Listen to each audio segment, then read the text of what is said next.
Bonjour à tous, j'espère que vous allez excellemment bien. Aujourd'hui on se retrouve pour parler cyclisme, pour faire le débrief de cette dernière étape de Tirreno Adriatico. On va revenir un petit peu sur tout ce qui s'est passé du côté de cette journée. Top, flop. Alors pas résumé de l'étape, tout simplement parce que j'ai regardé Tirreno et Paris-Nice en même temps et que comme la semaine a quand même été un petit peu intense, j'ai voulu faire un petit peu plus soft au niveau des vidéos pour ce dimanche.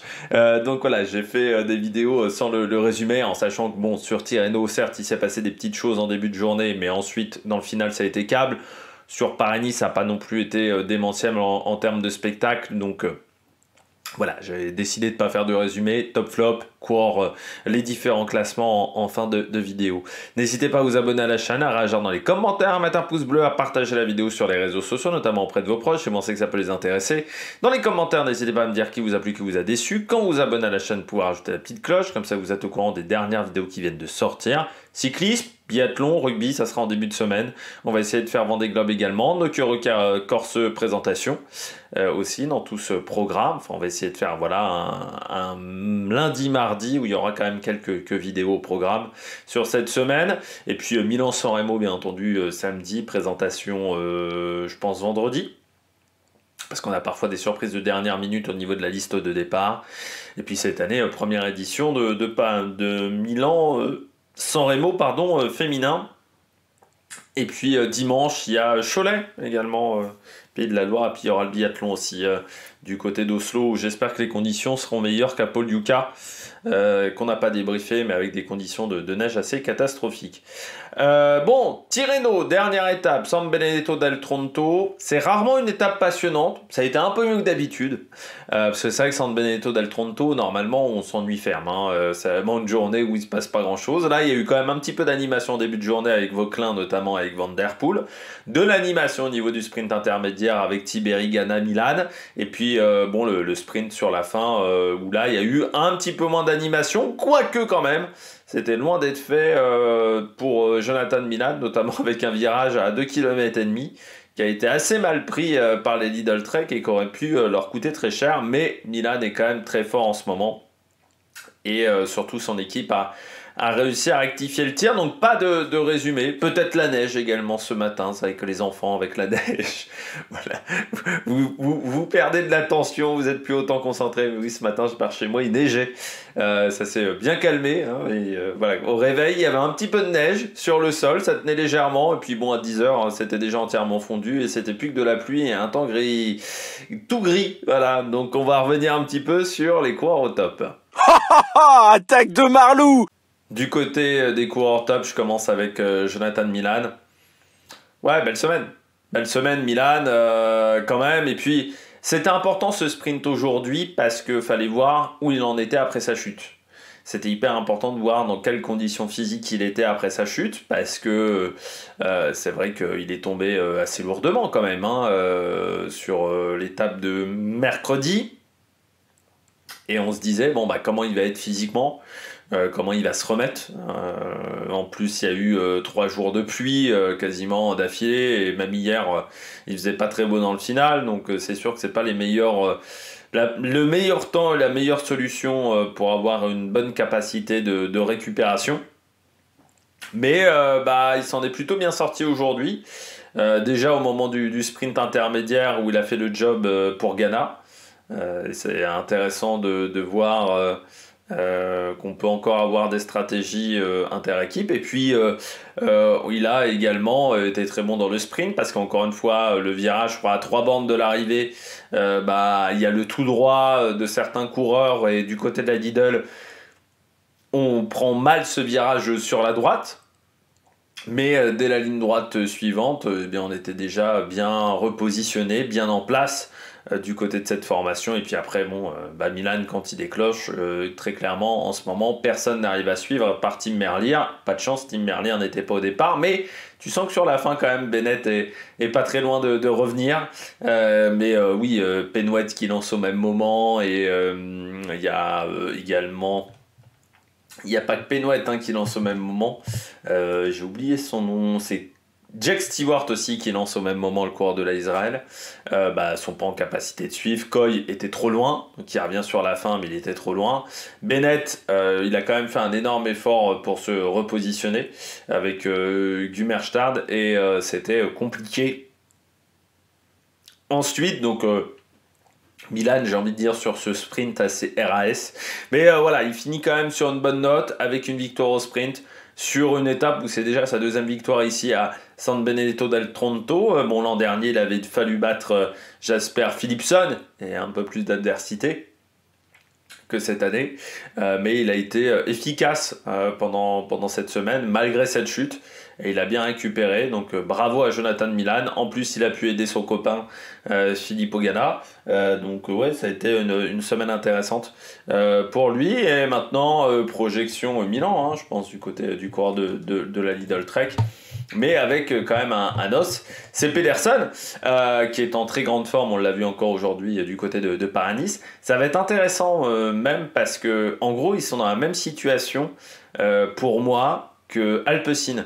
C'est-à-dire qu'ils ont un coureur, Pedersen, un peu comme Van Der Poel de l'autre côté, qui peut passer le Poggio avec les meilleurs. Et en même temps, ils ont un bon sprinter qui va être en capacité de s'accrocher et pourquoi pas de revenir sur le plat et avec un Van Der Poel et là, dans ce cas-là, un Pedersen qui peut rouler. Donc ça va être intéressant de voir la stratégie du côté de la Lidl Trek sur cette semaine de compétition. Mais voilà, 2 victoires.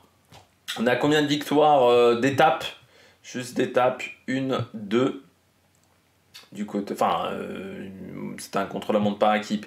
Mais on va dire 2, 3, 4, 5, 6 déjà, victoires d'étape. On rajoute à ça 2 victoires de classement de meilleurs sprinters. Ça fait 8 déjà. 8 victoires depuis le début de saison pour Jonathan Milan. Et puis il n'est pas passé loin sur l'étape 4 du Tour de la communauté de Valence. Donc c'est quand même impressionnant le début de saison qui est là déjà réalisé. Et il fait vraiment du très bon travail. Donc là, très, très efficace pour le moment. Et puis le petit frère, c'est pas mal non plus. Je ne sais pas si vous savez qu'il a un petit frère, Matteo Milan. Matteo Milan, qui est dans l'équipe de développement de la Lidl Trek depuis l'an dernier, vainqueur de la Poreč Classic, donc c'est du côté de la Croatie, une 1-2, et puis il a été performant également sur la Istrian Spring Trophy avec une 5e et une 3e place, 8e de la UMAG Classic, voilà, parce que maintenant c'était les Trofeo Poreč, Trofeo UMAG et la Istrian Spring Trophy, ça a un peu changé. Et lui, il part sur la Youngster Coast Challenge, la semaine prochaine. Enfin, pas cette semaine-là, la semaine d'après. Il y aura des choses à faire, donc pour l'instant, ça se passe bien du côté de la famille Milan, entre Jonathan et Matteo. Voilà, on continue du côté des coureurs avec Sam Bennett, qui pourra dire merci à l'énorme travail de Tord Gumerstad, le jeune coureur de la Décathlon AG2R, qui était l'an dernier chez Uno X, qui a fait vraiment un très très gros travail pour replacer Sam Bennett, et on voit que la doublette commence déjà à se trouver, et c'est intéressant. Avec cette 2e place du coureur irlandais. Ils ont vraiment fait ils ont très bien géré le dernier kilomètre. C'est-à-dire que Bennett, il est très très loin au niveau de la flamme rouge, mais il est remonté après le pif-paf à 750 mètres. Je me dis même, c'est encore en travaux San Benedetto del Tronto. Les travaux durent depuis 3 ans, j'ai l'impression. Ça fait depuis 3 ans ou 4 ans que je vois cette arrivée où je me dis, putain, mais les travaux ne s'arrêtent jamais dans cette commune. Parce que j'ai l'impression que c'est en travaux depuis 5 ans. C'est depuis une éternité du côté de San Benedetto del Tronto. Le maire, c'est Anne Hidalgo, comment ça se passe? Mais du côté de Sam Bennett, ouais, il a été hyper efficace dans le final et la doublette fonctionne bien. Avec Gumerstad, je voulais voir s'ils avaient déjà été ensemble, oui, au Tour de la Provence et à l'Étoile de Bessèges. Donc oui, c'est la 3e course qu'ils font ensemble. Ils étaient aussi à Kurn, donc oui, en gros, ils ont fait tout leur début de saison ensemble. Eh bien, ça marche bien du côté de Tord Gumerstad et de Sam Bennett. On commence à vraiment avoir des bons repères. Et là, vraiment très gros travail réalisé par le Norvégien pour Sam Bennett. Ça a été très efficace, ça a vraiment bien marché. Et une belle 2e place pour lui. Ça fait du bien du côté de Sam Bennett qui finit sur une bonne note sur cette semaine. Voilà, il a souffert du mauvais temps, forcément. Il n'y a eu que 2 sprints au final, mais il a été 6e du sprint de l'étape numéro 2, 2e aujourd'hui. C'est plutôt un résultat intéressant pour le coureur irlandais. Et puis ça fait quand même son 3e top 5 de la saison, après ses 2 victoires autour de la Provence. Son 3e top 5 sur une étape depuis le début de saison, donc c'est très encourageant quand même ce que fait Sam Bennett. La suite, normalement, Grand Prix de Denain, région Pays de la Loire Tour, et puis il partira du côté du Tour d'Italie au mois de mai, Sam Bennett, et il y aura dans ses valises certainement Gumerstad, je pense, à chaque fois. Il y aura peut-être Gand-Wevelgem également, du côté de Sam Bennett, du côté des classiques flandriennes, donc un programme assez intéressant dans les semaines à venir, voilà, pour le coureur irlandais. Qui jouera forcément des étapes du côté du Giro, et il y aura des choses intéressantes à faire. Paul Penwet, semaine intéressante pour Paul, 5e aujourd'hui. Alors oui, face à Milan, il ne peut pas rivaliser, ça c'est clair et net, mais 3e et 5e de top 10 pour un coureur qui encore une fois part quasiment d'une saison 2024 qui n'a pas été simple, première partie de saison blanche, quasiment jusqu'en juin, et puis ensuite il y a eu des résultats sur la deuxième partie d'année, mais c'est vrai qu'il part quand même avec beaucoup moins de repères que d'habitude. C'est vrai que quand vous avez fait une demi-saison comme ça, quasiment sans courir, ensuite pour relancer la machine, parfois ça peut être un petit peu compliqué. Et là, il s'en est plutôt bien sorti, avec un début de saison là aussi intéressant, déjà 4 top 5 pour lui, alors pas encore de victoire. C'est ce qui manque à Paul Penwet. Ça arrivera peut-être la semaine prochaine avec le Cholet Aglo Tour, dimanche prochain, ou encore Bruges de Panne également. Mais ça sera dans 2 mercredis. Du côté ça sera le début même de la semaine sainte, normalement. Mais voilà, Paul Penwet qui a été très efficace aujourd'hui, avec un sprint qui déclenche au bon moment. Il essaye vraiment de déclencher en même temps que Milan. Mais je pense qu'il a mangé un peu trop de vent auparavant, même s'il y a eu un gros travail de Romain Grégoire. Et sur la fin, ça a été un petit peu compliqué, voilà, sur son sprint. Mais voilà, il peut être satisfait de sa semaine sur une épreuve World Tour avec une belle opposition. Il apporte quelques points à la Groupama. Et je pense que voilà, il peut être satisfait du travail qu'il a réalisé sur cette épreuve. Je termine avec Pipo Ganna. Bravo Pipo Ganna, parce qu'il aurait pu se contenter de la 3e place, mais non, c'est un champion Ganna, il se contente pas de peu. Il a voulu chercher les places jusqu'au bout. Belle 2e place au général du côté de Filippo Ganna, et puis beau travail avec Milan. Belle entente, c'est ce que je reproche souvent au cyclisme moderne, c'est qu'on ne s'entend pas entre équipes. Souvent chaque équipe fait un peu son travail dans son coin et oublie qu'on peut faire des choses intéressantes si on collabore entre coureurs. Et parfois ça peut être très intéressant parce qu'on peut avoir des objectifs peut-être différents, mais on peut avoir des alliés, comme on dit, de circonstances. Et là c'est vraiment ce qu'a fait Milan, ce qu'ont fait Milan et Ganna. C'est-à-dire Milan a dit je te fais le sprint intermédiaire, comme ça je te laisse la première place, tu passes en tête, par contre tu m'aides dans le dernier kilomètre pour remonter dans le peloton, et ça c'est ce qu'a fait parfaitement Ganna. Donc on peut saluer l'entente entre les 2 coureurs italiens, parce que oui, souvent on voit des coureurs qui se tirent un peu dans les pattes, et là ça fait du bien de voir que même entre équipes on peut parfois avoir des intérêts et trouver de l'aide dans une autre formation. Par exemple, je pense au coup de bordure. Dans un coup de bordure, il y a une équipe de leaders qui peut avoir un intérêt de faire un coup de bordure, mais aussi une équipe de sprinters, parce que, par exemple, je pense Paul Penwet, par exemple, sur ce Tirreno Adriatico, qui essayerait de s'allier avec Juan Ayuso ou avec, avec Tiberi, en se disant... d'un côté, la Bahreïn Victorious fait le coup de bordure pour le classement général. Nous, on t'aide à faire ce travail-là pour le classement général. Et puis tu mets 1 ou 2 mecs peut-être sur la fin pour m'aider pour le sprint. mais on va dire c'est win to win, parce que d'un côté, Tiberi il reprend du temps sur ses adversaires, de l'autre côté, Penwet élimine des adversaires pour le sprint, donc il a plus de chances de gagner. Vous savez, on peut avoir comme ça des alliances, et c'est vrai que je trouve que ces derniers temps, du côté des équipes cyclisme, on n'utilise pas suffisamment ce genre de choses.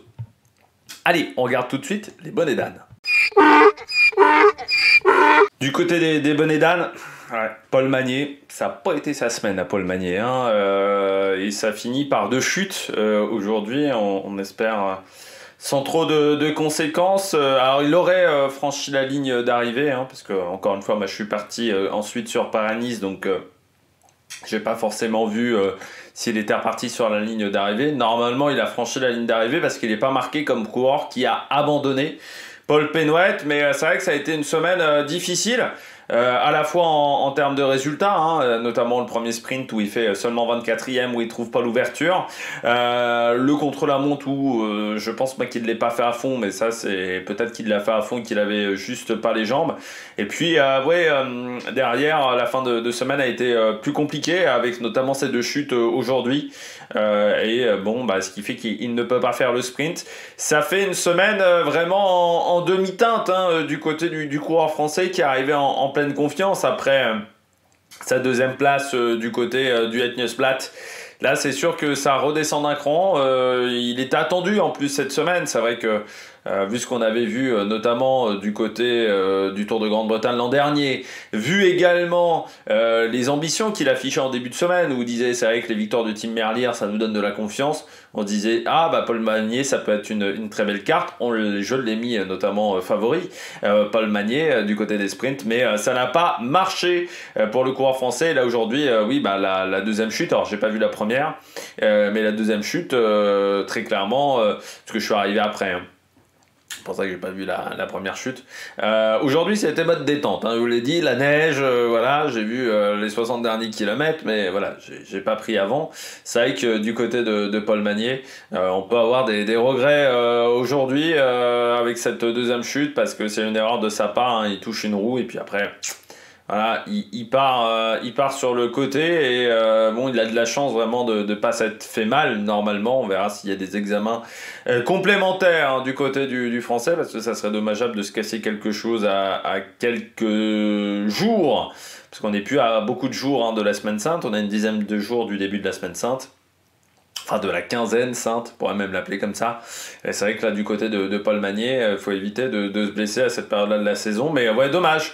Dommage pour le coureur français, parce que il va pas avoir beaucoup de confiance là suite à cette chute et à ce Tirreno qui aura été un petit peu compliqué jusqu'au bout du côté du coureur de la Soudal Quick Step. Uno X, ouais. Alors Vareschkold, il est tombé comme Milan, hein, donc c'est vrai que moi j'ai entendu son interview avant le départ sur Eurosport, où il disait très clairement ça faisait vraiment l'interview du mec qui est pas en forme. Alors, typiquement l'interview, je suis un peu souffreteux, je suis pas top. Alors des fois on joue avec ce genre de choses. Non, des fois c'est la réalité. Là, il me paraissait pas très vaillant ce matin, Vareschkold. Et puis après, de toute manière, le travail de la Uno X est pas bien réalisé. C'est bien d'avoir de l'envie, mais au bout d'un moment, il faut un cadre. Là, il y avait beaucoup d'envie du côté de Uno X, donc on roule énormément à l'avant, sauf qu'on roule trop tôt. Et là aussi, c'est une équipe qui doit encore travailler sur son train. Ils ont des très bons rouleurs, ils ont des coureurs qui sont capables d'emmener, mais souvent, ils n'ont pas encore le timing.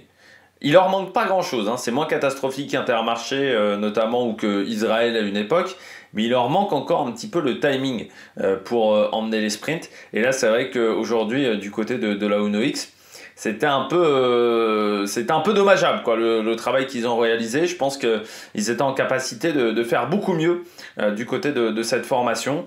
Et c'est vrai que du côté de Vareschkold, on s'est retrouvé pas forcément hyper bien placé, pas forcément hyper bien positionné. Donc ça, c'est dommageable du côté de cette formation et des coureurs de cette équipe qui ont mis beaucoup d'énergie, mais qui n'ont pas été en capacité de faire correctement le travail. Après, du côté de la Uno X, on peut quand même se satisfaire totalement de la victoire de Dvernes, et puis du bon classement, hein, aussi de Tobias Halland Johannesson, parce que je crois qu'il fait 11e 11e, voilà, au général, Tobias Aland, Johannesson, derrière Cataneo, et devant Vauclin, Ciccone et Simon Yates. Donc voilà, on parlait par exemple des jeunes coureurs hier comme Uitebroek qui ont un peu du mal. Je précisais, oui, c'est ça que je voulais préciser aussi. Quand j'ai fait la vidéo sur Cana Uitebroek, j'avais pas vu son interview. Voilà, donc j'avais pas vu l'interview qu'il a fait ensuite, je crois à la télévision belge. Je sais plus si c'était pas chez Sportza ou voilà, où il a dit qu'il était qu'il était pas bien quoi, hein, tout simplement, qu'il était voilà, qu'il avait les mêmes mots que l'an dernier du côté de Uitebroek, c'est-à-dire que le cœur arrive pas à monter en termes de rythme cardiaque parce qu'il sent un engourdissement au niveau de ses jambes et qu'il n'arrive pas vraiment à comprendre pourquoi. Il pensait avoir trouvé la solution, bah non, ils n'ont pas trouvé la solution. C'est vrai que c'est assez inquiétant. Mais c'est vrai que je parlais de Tobias Aland, du Johannesson chez les espoirs qui n'ont pas vraiment confirmé jusqu'à maintenant. Là, un résultat intéressant pour le coureur de la UNOX. De toute manière, j'avais un peu dit que cette année, ça serait bien de se montrer du côté de Tobias Aland, du Johannesson. Alors on verra comment ça se passera désormais pour le reste de la semaine. Mais dommage du côté de la UNOX sur ce sprint, parce qu'on n'a pas fait correctement le travail, on est trop tôt devant et après c'est pas vraiment bon. Puis je termine avec Bryan Coquard. Ouais, dommage. Dommage du côté de Bryan Coquard, mais là aussi le travail n'est pas fait correctement. Je pense que pour le moment, ils n'arrivent pas encore à collaborer avec Aramburu correctement. Parce qu'on a vu Aramburu être à l'avant du peloton, mais il n'y avait pas du tout Coquard dans sa roue. Donc en fait, il fait le travail vers 1,5 km, où il ne voit pas qu'il n'y a pas Coquard dans sa roue, ou soit il s'en fout royalement. Mais ce qui fait que le travail n'est pas forcément excellent de la part du coureur espagnol. Et comme je dis toujours, Coquard, au bout d'un moment, il faut quand même qu'il ait des mecs pour l'aider. S'il est tout seul, c'est pas forcément le meilleur dans ce genre de situation. Et là, il se retrouve trop seul, donc il trouve pas l'ouverture. Parce qu'en plus, Coquard, c'est pas un grand gabarit, donc s'il n'y a pas un mec pour l'aider à un moment, c'est pas vraiment top pour lui. Mais ouais, dommage pour Cofidis, parce que à la fois sur Paris-Nice et à la fois sur Tirreno, c'est quand même une équipe qui a été très discrète. Et comme UNOX a fait du bon boulot, Tudor a fait du bon boulot, que la XDS Astana marque quand même pas mal de points depuis le début de saison, c'est dommage parce que Milan Fretin avait été bon. Bon, ils n'ont pas emmené Milan Fretin sur ces deux épreuves. C'est peut-être une erreur de leur part, parce qu'il était plutôt en bonne forme, Milan Fretin. On aurait peut-être mieux fait d'emmener Coquard sur le Tour de Catalogne avec peut-être une opposition un petit peu plus faible et avec Alex Aramburu également. Mais là, je trouve que ouais, pour le moment, ça combine pas bien. Autant Bennett, Gumerstad, on a vu, hein, le travail se fait efficacement du côté du poisson pilote pour le sprinter. Autant là, Coquard, Aramburu, pour le moment, ça marche pas. Après, Aramburu avait pas forcément un rôle de poisson pilote dans les équipes dans lesquelles il est passé. Donc c'est vrai qu'il faut qu'il prenne ses repères également sur ce rôle-là. Donc c'est encore un peu trop tôt pour juger s'il est fait ou pas pour ce rôle. Mais il va falloir travailler parce que là aujourd'hui, le travail qu'il a effectué n'a pas servi à grand-chose. Et ce qui fait que Bryan Coquard se retrouve à prendre seulement une 11e place. Et une semaine pas exceptionnelle voilà, du coureur français parce que le sprint lors de l'étape 2, il est quand même à bloc. C'est-à-dire que la stratégie était bonne, mais les jambes n'étaient pas suffisamment bonnes pour mettre en place cette stratégie. Et là, aujourd'hui, ça a été un petit peu plus compliqué. Voilà, pour Bryan Coquard. Donc, pas de victoire, pas de top 3 sur cette semaine de compétition. Allez, on regarde tout de suite les différents classements. On regarde tout de suite les différents classements du côté de Tirreno Adriatico. On regarde le classement de l'étape du jour du côté de cette épreuve. Victoire de Jonathan Milan devant Sam Bennett, Olaf Kois, Jake Stewart et Paul Penouet, 5e. Premier français de cette journée, Venturini 10, Coquard 11 du côté du classement général, donc Juan Ayuso vainqueur. Le changement principal, c'est Ghana qui passe devant Tiberi, sinon vous voyez qu'il n'y a pas d'autres changements dans le top 30 de ce classement. Du côté du classement du maillot vert, là aussi des changements avec Milan qui passe devant Pidcock, avec notamment la victoire, également la 2e place au sprint d'intermédiaire. On retrouve ensuite Olaf Kois et Ayuso. Filippo Ganna du côté du classement de la montagne. Tarodi s'impose devant Juan Ayuso, Pidcock, Baïs et Carapaz. Le maillot blanc, c'est Juan Ayuso devant Tiberi. Vauclin prend la 3e place devant Romain Grégoire, malgré une semaine qui n'a pas forcément été incroyable. Et puis du côté du classement par équipe, la UAE reste devant. Pas de changement là non plus dans le top 10. Et j'ai même envie de dire, à part Alpecin qui passe devant Intermarché. Sinon, il n'a pas eu d'autres changements du côté de ce classement par équipe. Eh bien, j'espère que vous avez aimé cette semaine en ma compagnie. On se retrouve... alors, on aura déjà la présentation de Queureux, peut-être la présentation de Milan-Turin. Il y aura aussi la présentation du Grand Prix de Denain, le débrief de ses épreuves. Et puis, vendredi, Milan-San Remo présentation, débrief samedi du côté du programme de la semaine. N'hésitez pas à vous abonner à la chaîne, à réagir dans les commentaires. Biathlon également, rugby. Et puis, on va essayer de faire le Vendée Globe, mais c'est pas dit, du côté des différentes vidéos de la semaine. Allez, n'hésitez pas à vous abonner à la chaîne, à réagir dans les commentaires, à mettre un pouce bleu et ciao ciao sur l'Amérique Production.